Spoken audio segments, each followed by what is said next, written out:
tenemos frecuencia cardíaca. ¿Qué es la frecuencia cardíaca? El número de contracciones del corazón en un tiempo determinado. Mismo tiempo que de manera general se hace 1 minuto, ¿verdad? Nosotros tomamos el pulso, las pulsaciones en 1 minuto de tiempo. Entonces le decimos, tiene 60 pulsaciones por minuto, tiene 80 pulsaciones por minuto. ¿Cuál va a ser el valor, el rango de valor normal cuando nosotros estamos en un estado de reposo? Entre 60, 90, 80 pulsaciones por minuto. Si nosotros estamos haciendo algún tipo de actividad física, esas pulsaciones van a subir. ¿Por qué? Porque la demanda de oxígeno, de energía, de nutrientes en nuestro cuerpo está elevada. Entonces nuestro corazón necesita bombear más rápido sangre para hacer que todos los tejidos tengan los nutrientes de manera adecuada.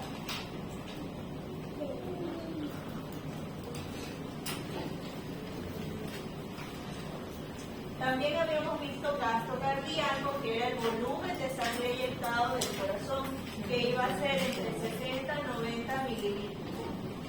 Gasto cardíaco, el volumen de sangre expulsado del corazón. ¿Sangre oxigenada o desoxigenada? Hacia nuestros órganos periféricos. ¿A qué nos referimos con órganos periféricos? A todos los demás órganos, o como decimos órganos distales, significa lejos del corazón, de órganos periféricos, órganos distales.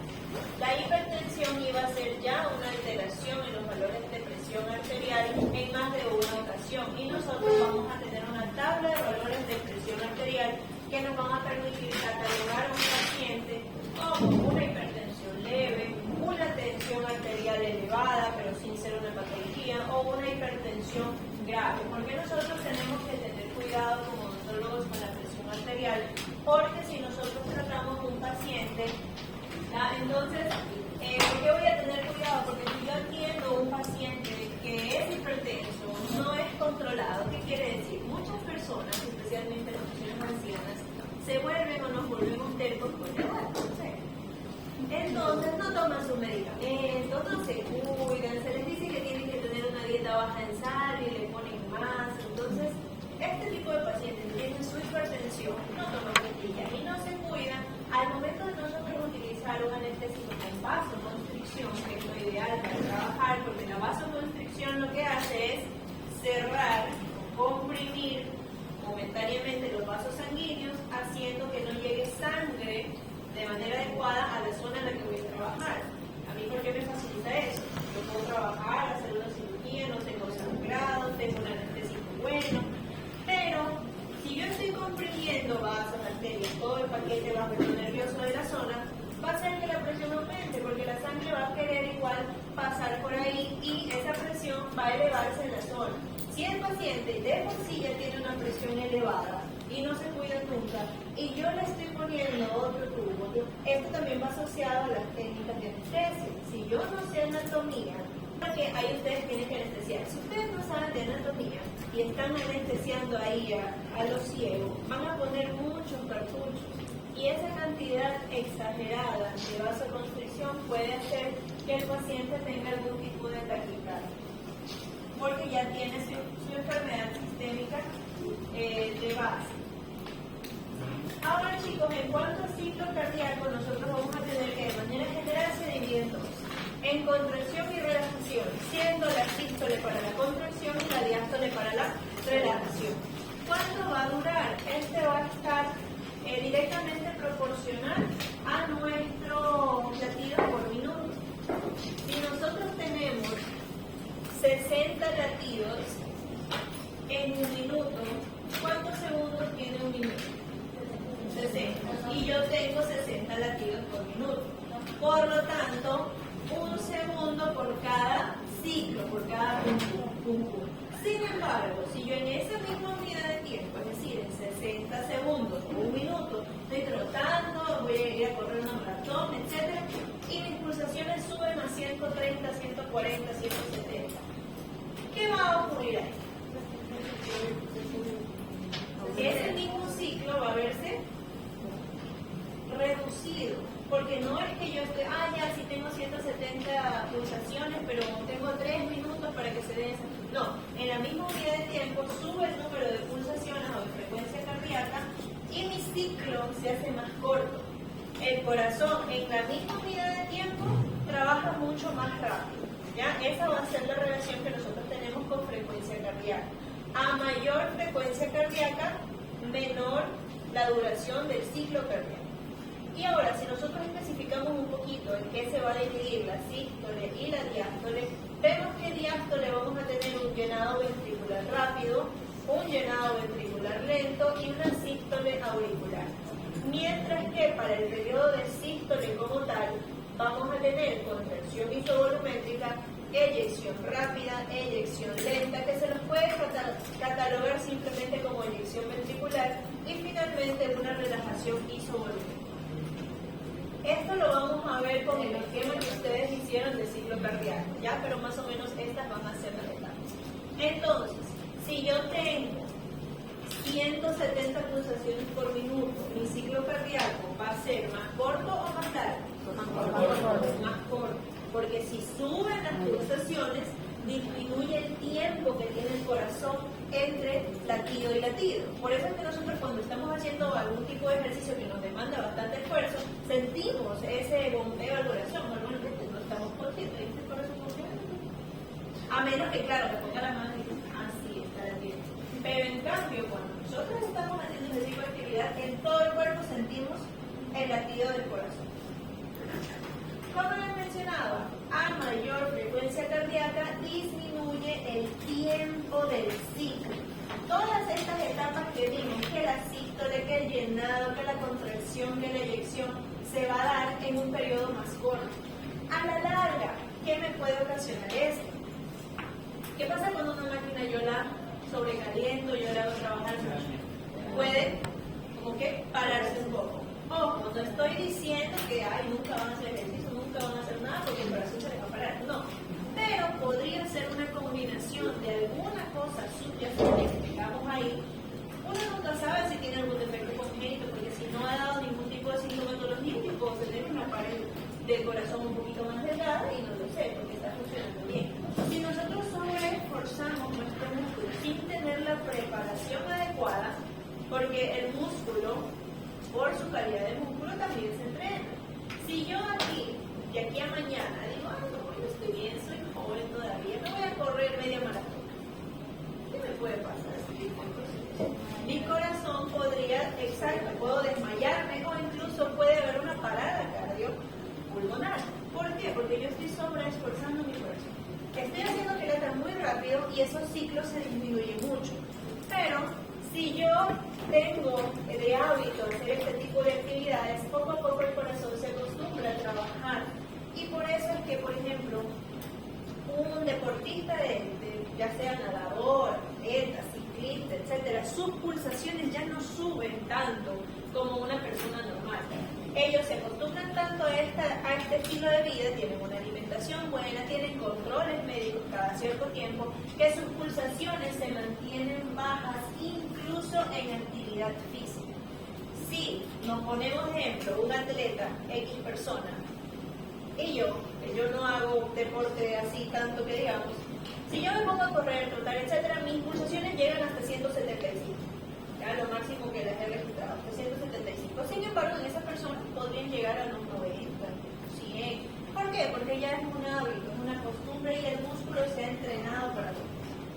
Antes de pasar a las etapas del ciclo como tal, tenemos que recordar que las válvulas cardíacas, ¿cuáles son las válvulas cardíacas?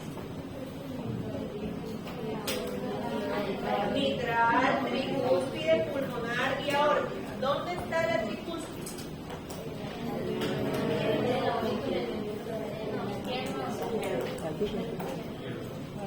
¿Izquierda o derecha?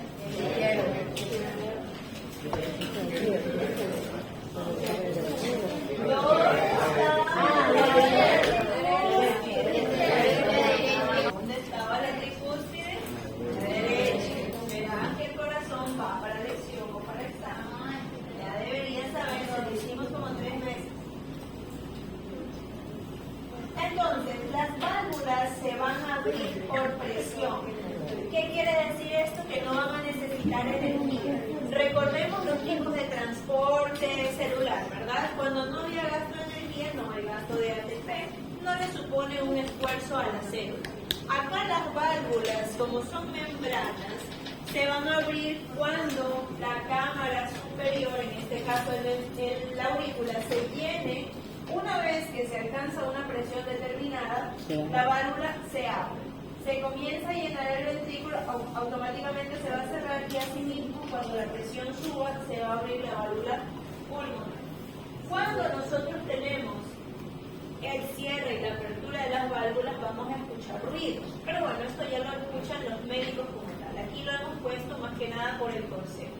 Cuando nosotros tenemos un cierre de válvulas atrioventriculares o auriculoventriculares, se va a conocer como S1. Va a ser un ruido cardíaco normal que se dé en el funcionamiento de nuestro corazón. Mientras que cuando se cierran las válvulas sigmoides, semilunares o aórtico-pulmonar, que viene a ser lo mismo, va a ser el S2. Si yo le pregunto, esto está facilito por descarte. Si yo no menciono auriculoventricular o atrioventriculares, automáticamente me estoy refiriendo a las otras. Así les pongo el nombre de sigmoides o semilunares. Si yo no digo atrioventricular o auriculoventriculares, automáticamente me estoy refiriendo a la válvula pulmonar y la aorta. Y como les mencionaba, esto no va a tener gasto de energía porque sigue un gradiente de presión. En la célula que seguíamos un gradiente de concentración, que para buscar el equilibrio de donde tenía más concentración de iones, le compartía o iban hacia donde tenía menos para buscar un equilibrio entre las membranas. Acá tenemos que va a seguir un gradiente de presión. Esta parte de aquí es otra vez el periodo de diástole y sístole, que lo vamos a ver ya en el esquema. Diástole, llenado rápido, llenado lento, que termina en una sístole auricular, ya vamos a ver por qué. Y la sístole como tal va a tener contracción isovolumétrica, eyección, que se va a dividir en eyección rápida y eyección lenta, y la relajación isovolumétrica. Aquí está el cuadrito o el dibujo que ustedes hicieron, que ustedes ya hicieron esto, ¿verdad? ¿Qué hacía el corazón o qué pasaba en cada una de las etapas? Primero vamos a tener un llenado rápido. ¿Qué va a pasar en el llenado rápido? Se van a abrir las válvulas atrioventriculares. ¿Cuáles son esas?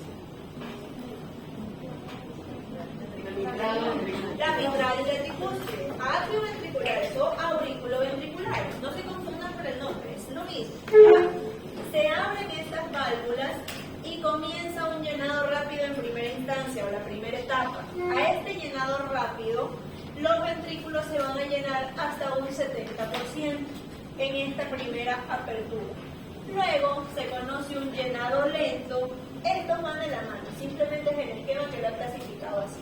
El llenado lento llena un 10% más. ¿Cuánto tenemos hasta ahora? Un 80%.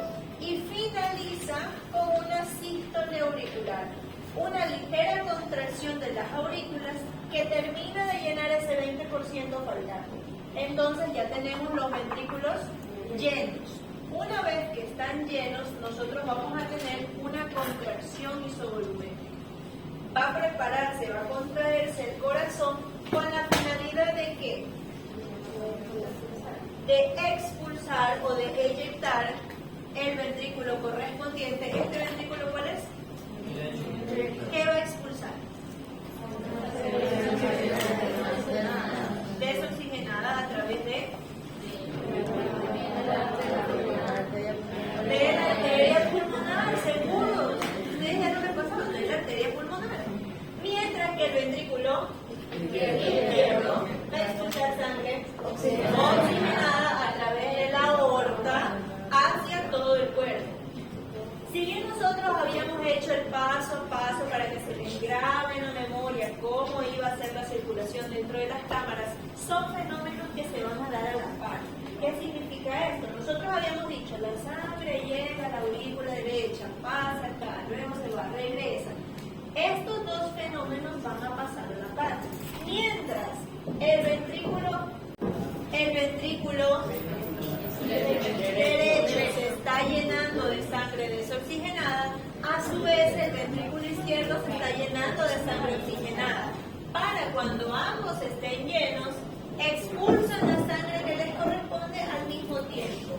Entonces se da la contracción, la sangre desoxigenada se va a los pulmones y la sangre oxigenada se va al cuerpo y otra vez comienza el ciclo.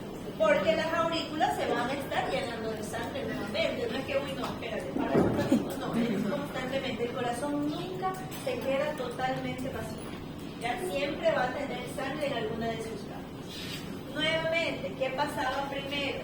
Se abren las válvulas auriculoventriculares, es decir, la mitral y la tricúspide. ¿Para qué? Para que se dé un llenado rápido que va a llenar los ventrículos hasta un 70%. El llenado lento, mientras estas válvulas todavía están abiertas, llena un 10% más.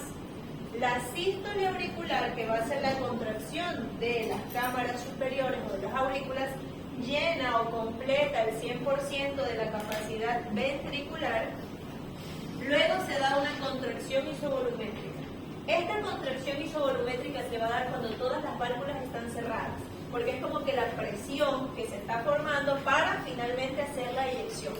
Y la eyección como tal ya es la expulsión de la sangre a través de la arteria correspondiente. Entiéndase, tronco pulmonar y arterias pulmonares o la aorta.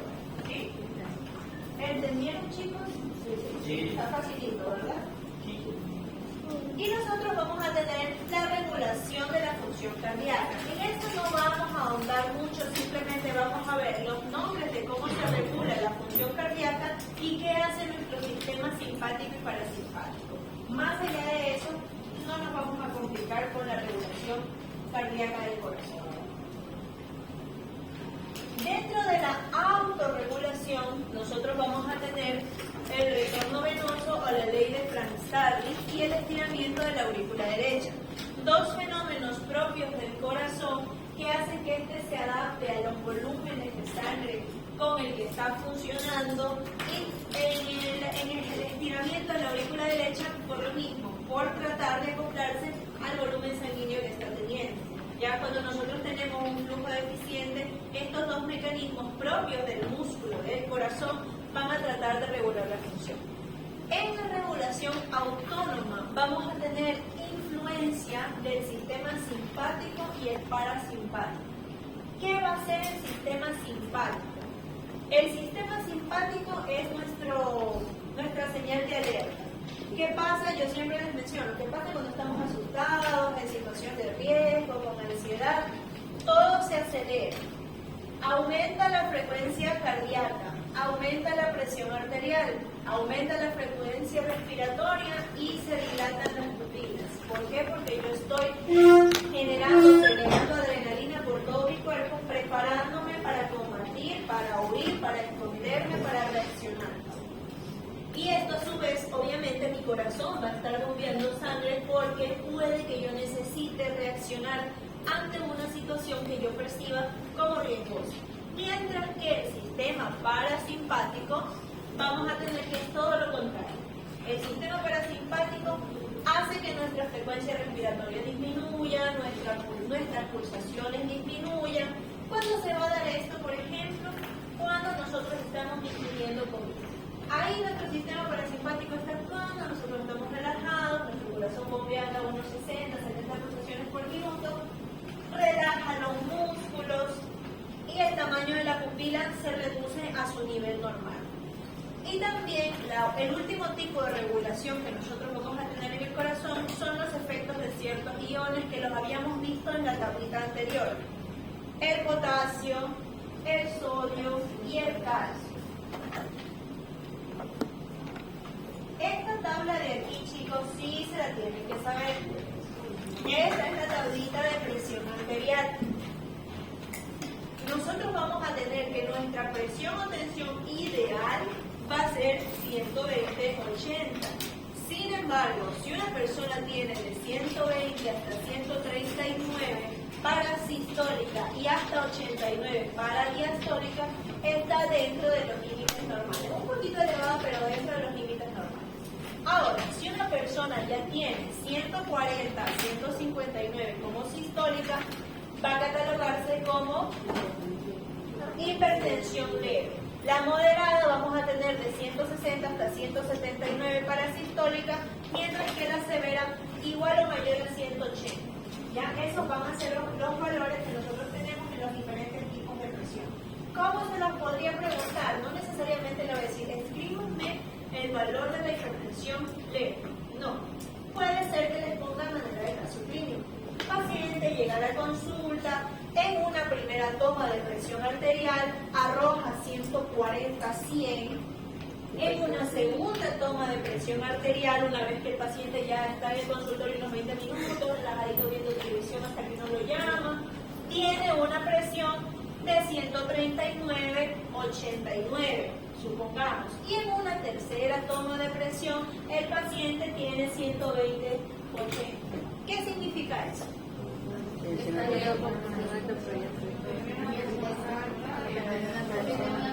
Tensión arterial normal alta. Tensión. Extensión. ¿Por qué? Exactamente, porque yo les di 3 valores y con eso uno analiza. Porque normalmente nosotros estamos apurados. Estamos en el corre-corre. Si a ustedes les digo, chicos, nos vemos en el 6º piso en 2 minutos y les doy un punto. Ustedes van corriendo y van a llegar con ese corazón y con esa presión elevada. Muchas veces la ansiedad del paciente por llegar al consultorio o que lo dejó el bus, el taxi no llegaba, esas situaciones hacen que se altere la presión. Por eso siempre es recomendable que al llegar el paciente se espere unos 15-20 minutos antes de tomar la presión arterial. ¿Para qué? Para tener un valor real y no un valor alterado por las circunstancias del paciente. ¿Y cuál va a ser nuestra frecuencia cardíaca normal de reposo? Desde 60 hasta 100 pulsaciones por minuto. Para tomar la presión nosotros tenemos las típicas indicaciones que el paciente debe estar sentado sin cruzar sus piernas ni cruzar los brazos, relaja el brazo sobre una superficie plana y ahí se le coloca el tensión. Ya sea el manual o el eléctrico, el digital, que simplemente este va a apretar y solito va a arrojar los niveles de sistólica y diastólica. ¿Por qué nosotros decimos que no puede cruzar las piernas del paciente? Incluye eso, la presión del brazo.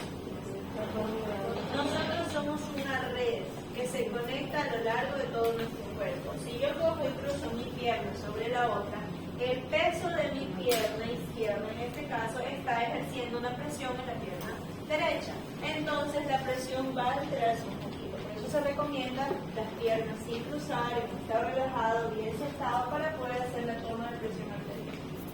Como les mencionaba, podemos tener de manera manual o si no, utilizar... ¿Por qué se ve así? O si no, de manera digital, ¿ya? De manera digital. ¿Dónde se puede tomar la presión arterial? En cualquier arteria. No necesariamente tiene que ser siempre en el brazo, porque si un paciente, bueno, nosotros no, porque no estamos formándonos con médicos, pero si un médico, por ejemplo, tiene un accidente, porque se lastimó el brazo el paciente, no es que no le va a poder tomar la presión, puede tomar en la pierna, en el pie, en cualquier arteria superficial que nos permita tener una medición, ¿ya?